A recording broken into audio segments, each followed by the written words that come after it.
Satan pulled the trigger that killed your son, now masturbates to memory. All of you.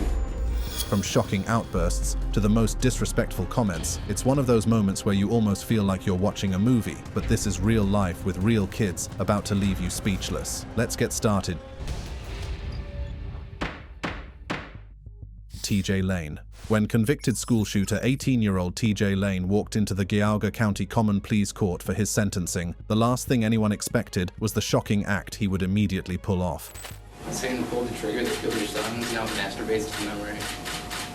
All of you. Boldly written across his t-shirt were the words, "Killer," a disrespectful jab at the parents of the victims he murdered and traumatized when he rained bullets at the Chardon High School on February 27, 2012. When students of Chardon High School gathered at the cafeteria at 7 a.m. on February 27, 2012, they had no idea their lives were about to change most horrifically. 17-year-old Thomas Michael TJ Lane III was a former student of the school who now attended an alternative school, but shared a school bus with several of the students at Chardon High School. According to reports, Lane had a personal rivalry with a student called Russell King Jr., especially as King had threatened to beat him up. On that fateful day, Lane got off the bus with the other students and made his way to the cafeteria where he knew they would all be gathered. He then opened fire on the students until a school teacher and a football coach tackled him. By the time he was arrested, 3 students had lost their lives, and they included King, Daniel Parmator, and Demetrius Hewlin. Another student was also left permanently paralyzed after the shooting. Lane was charged with aggravated murder, attempted aggravated murder, and felonious assault.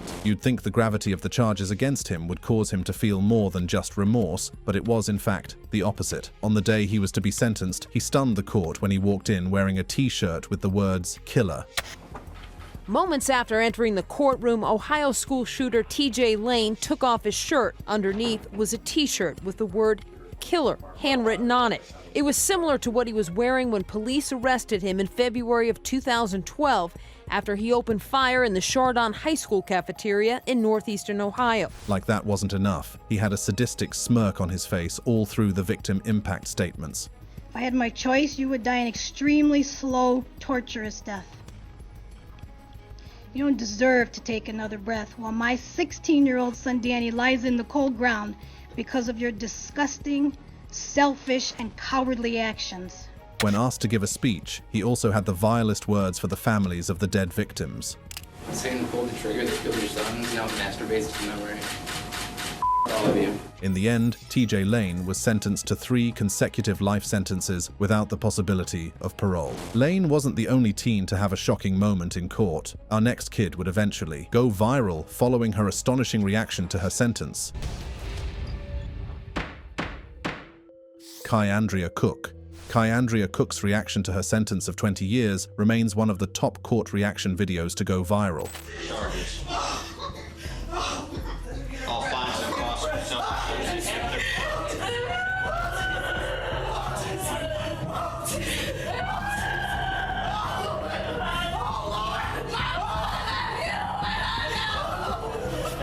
However, as touching as her reaction might be, Kyandria was just 18 when she began using dating apps to organize robberies, which would ultimately escalate to a shooting in one case. Let's head to St. James Foxman Justice Center in Florida, where we're about to witness her reaction. A student of Mainland High School, Kyandria Cook appeared to be a regular teen to those who knew her. Unfortunately, she had a much darker side that very few were aware of. Cook is accused of engaging men online, luring them to remote areas in South Daytona where they were robbed or carjacked by others allegedly involved in the scheme. Along with her then boyfriend and accomplice, Kendrick Bass, Cook would go on dating apps, especially the Meet Me app, and set up meetings with unsuspecting victims. When they came around to the agreed point, Bass would rob and carjack them. On March 22, 2017, the couple decided their latest victim would be 27-year-old Perry Nida, who was a drug offender on probation in South Daytona. The plan was that Nida would sell Cook 10 grams of marijuana, and she would, in turn, offer him sex. On that day, Nida decided to bring his friend, then 18-year-old Emmanuel Manny Purcell, along with him. According to court records, before the meeting, Nida had felt suspicious about Cook and hid his drug stash in a bush before picking her up.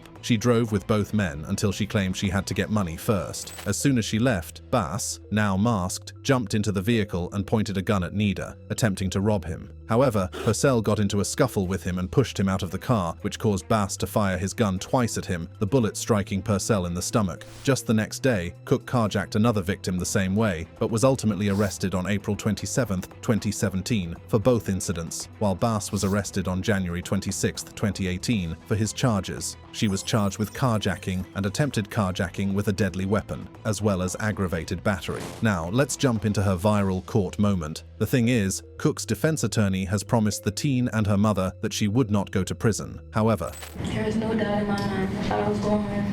And why was there no doubt in your mind? Because he promised me I was going home. both women would be met with the greatest shock when the judge sentenced Cook to 20 years in prison since she intentionally orchestrated the attack. It was intentional. It was an orchestrated ambush, and you are a main part of that. And for that, I'm going to go ahead and adjudicate you guilty of all 3 charges, sentence you to 20 years in state prison. Upon hearing the sentence, Cook's mother broke into a loud wail in the courtroom.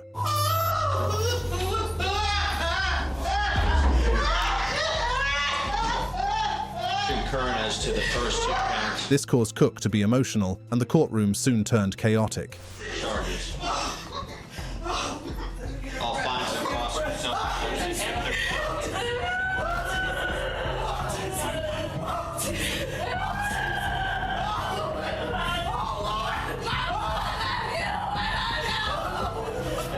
She eventually had to be taken out of the court. Safe to say, this viral moment seemed to work in her favor because her sentence was eventually reduced to 11 years after a plea deal was reached. Just like Cook, we are about to witness a rather outlandish court moment when this next defendant discovers he'll be sentenced to prison for the rest of his life.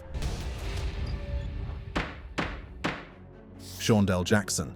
From when he murdered his 21-year-old victim to his appearances in court, 19-year-old Shawndell Jackson showed pure contempt and disrespect for not only the victim's family, but also the law and the judge's authority.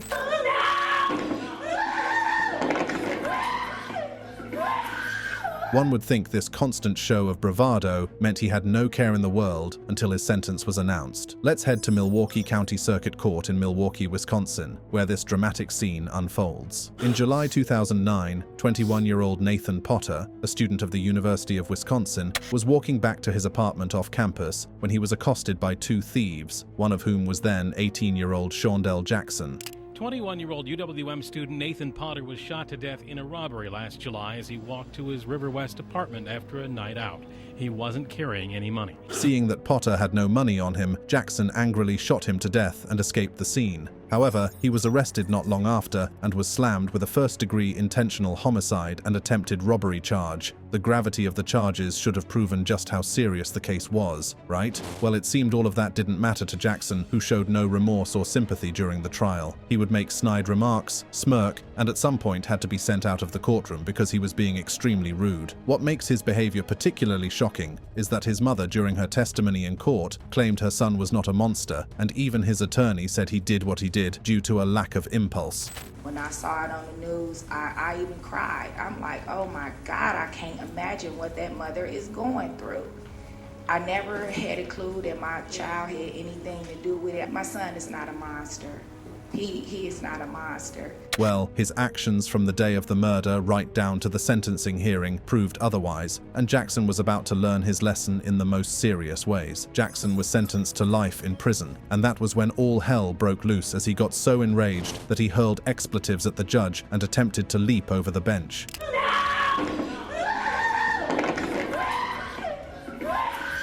Jackson had to be restrained by deputies in the courtroom and was pepper sprayed before being taken out of the courtroom. You may think he got what he deserved, but his family members definitely didn't think so. Jackson's angry family members today shouted support to him as he was led away, and one screamed at Potter's family as she left the courtroom. Shawndell Jackson wasn't the only one to put up a dramatic act in court. Our next defendant took things steps further when she was sentenced for killing over hair weaves.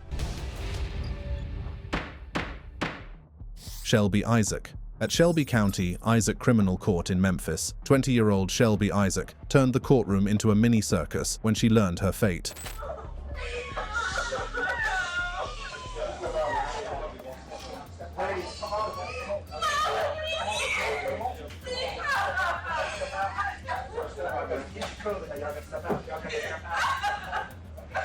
Mind you, this reaction was about a shooting incident where Shelby, vexed by a hair weave purchase she made, went after the vendor and fatally shot him and his pregnant girlfriend, and, in the process, killed their unborn child. According to court records, Eddie Tate worked part-time at his mother's hair weave business, which mostly included out-of-car sales and cash transactions. If something was wrong with the hair, the business allowed returns and exchanges, but never refunds. On January 21, 2016, Tate crossed paths with 20-year-old Shelby Isaac when she bought some hair weaves worth $250 from him. However, Shelby decided to be crafty and informed a friend that she intended to get 3 more bundles and then get her money back from Tate. Shelby then called Tate and asked that he meet her at an apartment for more purchases. Tate, who sometimes brought his pregnant girlfriend Edwina Thomas with him during these sales, drove to the designated area, and that was when Shelby shot both of them before escaping the scene. Shelby was eventually identified as the shooter and arrested. She faced several counts of second-degree murder, reckless homicide, and criminally negligent homicide. However, things would get pretty interesting when Shelby was found guilty of all 3 charges. We, the jury, find the defendant guilty of second-degree murder as included in count 1. Signed by the foreperson of the jury. Just as the jury confirmed their verdict, she began to scream uncontrollably and rather dramatically fell to the ground, continuing her show of sorrow. It seemed as though Shelby expected a slap on the wrist, even though she had senselessly murdered 3 innocent victims, including an unborn child, and the judge, unfazed by her act, continued with the court proceeding. As for count 2 of the indictment, we, the jury, find the defendant guilty of second-degree murder. Sir, is that your verdict? Your verdict, ma'am? Yes. Your verdict, ma'am? Yes. Your verdict? Your verdict? Your verdict? Your verdict, sir? Yes, sir. Your verdict? Your verdict? Yes, sir. Your verdict. In the end, she was sentenced to a combined 30 years on all charges. If you thought Shelby Isaac was dramatic, wait till you meet our next defendant, who took courtroom drama to yet another level. Brandon Spencer. When he was sentenced to 40 years to life, 19-year-old Brandon Spencer broke down in tears and repeatedly hit his head on the desk before him begging for mercy and proclaiming his innocence.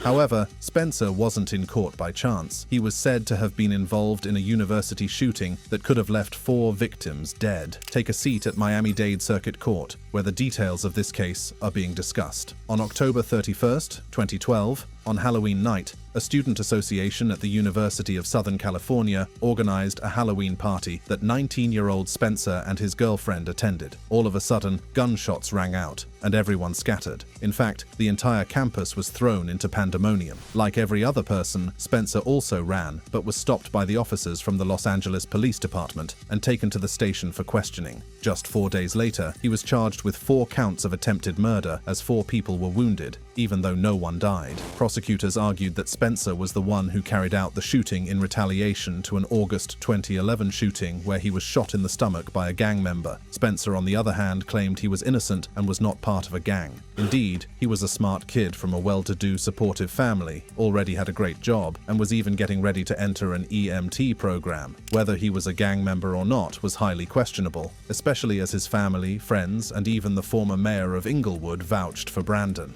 However, the jury bought the prosecution's theory instead, and he was sentenced to 40 years to life on 4 counts of attempted murder. As soon as he heard this, he broke down in court, wailing uncontrollably, asking for mercy.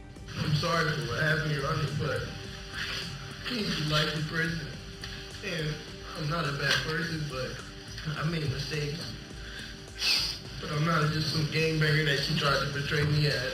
Even though the evidence presented by the prosecution is now being contented, Brandon Spencer is still in jail, serving his hefty sentence. Our next defendant may not have been in court for serious reasons compared to the other kids on our list, but her actions remain one of the most shocking court moments ever recorded. Penelope Soto.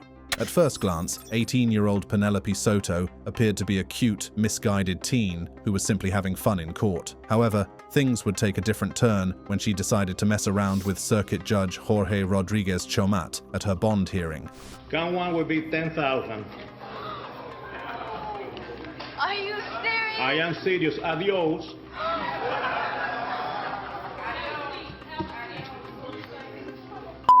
Soto would go even further by flipping off the judge when she was dissatisfied with his verdict. Like other defendants in court for one crime or the other, Penelope Soto found herself facing Judge Chomat on charges of Xanax possession.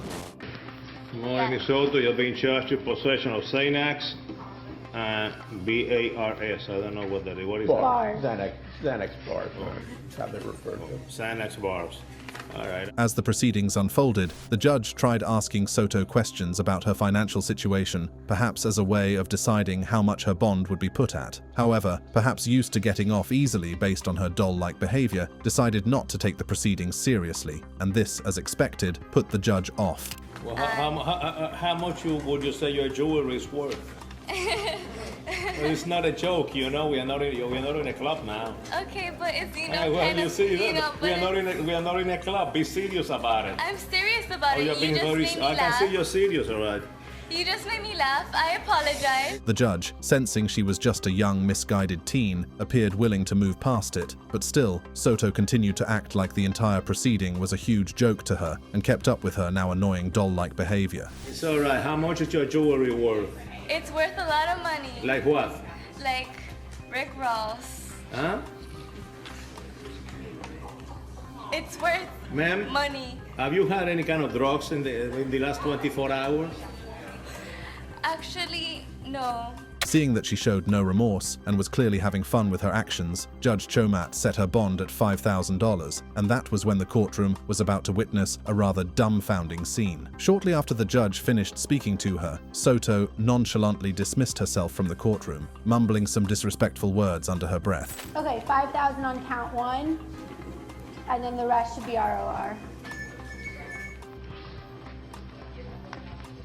Bye-bye. Adios. Come back, ma'am. Come back. Come back.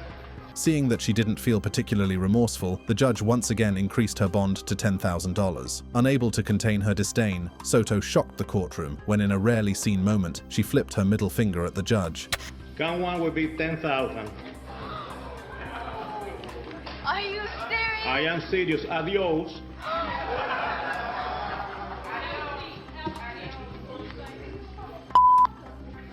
Come back again. Come back again. Bring him back again. At this point, Judge Rodriguez Chomat had had enough and wasted no time in responding to Soto's disrespectful behavior. He immediately revoked her bond and sentenced her to spend 30 days in county jail for contempt of court. Did you say Yes, me? actually, I Did you say that? Yes, sir, I did. Oh, you did say that? I'm not I gonna find you in lie. direct criminal contempt. 30 days in the county jail. Okay, that's fine. 30 days in the county jail. Soto may have gotten off easily after her crazy courtroom antics. Our next defendant, however, wasn't so lucky, especially as he was in court for murder. Danta Wright. In a viral and shocking courtroom moment that would earn him the nickname The Smiling Killer, 18-year-old Danta Wright had a smile on his face as soon as he was sentenced for the murder of another 18-year-old high school student. I just want to tell y'all, I'll be home soon. R.I.P. Keon. I love my family. Our final case unfolds at Washtenaw County Trial Court in Michigan. Conspiracy to commit armed robbery. On October 4, 2016, a maintenance worker who was on shift at an apartment complex in Pine Lake Village stepped out of the building and noticed a young man sprawled on the floor. By the time he moved closer to where the body lay, he discovered it had a single gunshot wound right in the middle of his forehead. It was the body of a young man who, by all indications, was already dead. He immediately called the police and emergency service, and the case was ruled a homicide, and the victim was identified as 18-year-old Jordan Klee, an Ann Arbor teen who was supposed to be in the school that day. At first, investigators believed the shooting was a gang-related murder, but a week after the incident, the police arrested 3 boys, 17-year-old Danta Wright, 19-year-old Jamarius Ellison, and 18-year-old Delrano Gracie. It was revealed that all 3 boys had attempted to rob Klee, and if that wasn't bad enough, Danta decided to fatally shoot the young student. At his sentencing, Danta was the very picture of nonchalance even when the victim's mother gave her victim impact statement, which was read by her cousin since she was too overwhelmed with grief. I've lost laughter and love. I no longer have the hope of having grandchildren. I've lost the enjoyment of holidays and birthdays and of everyday life. Despite the seriousness of his crime, Danta Wright smiled all through the proceeding, especially as he seemed to have gotten a rather light sentence of 25 to 52 years in prison, which was nothing compared to his crimes. Like smiling at a bereaved mother wasn't bad enough, he also displayed a high level of impudence when he was granted the right to speak to the court. I just want to tell y'all, I'll be home soon. R.I.P. Keon. I love my family. Yes. Judge David Swartz, who was presiding over the case, could no longer hide his disdain at the attitude of Danta and put a hold on court proceedings to address the disrespect, which was simply appalling. But watching you sit there, smile and laugh and shake your head like this was no big deal, I'm very tempted to just say, I'm not going to accept this sentence agreement. We'll go to trial, and if you're convicted of felony murder, you'll go to prison for the rest of your life. That means you'll die there. And with that, we've come to the end of this video on kids' most shocking moments in court. For more fascinating videos like this, click on the cards showing on your screen, and I'll be waiting.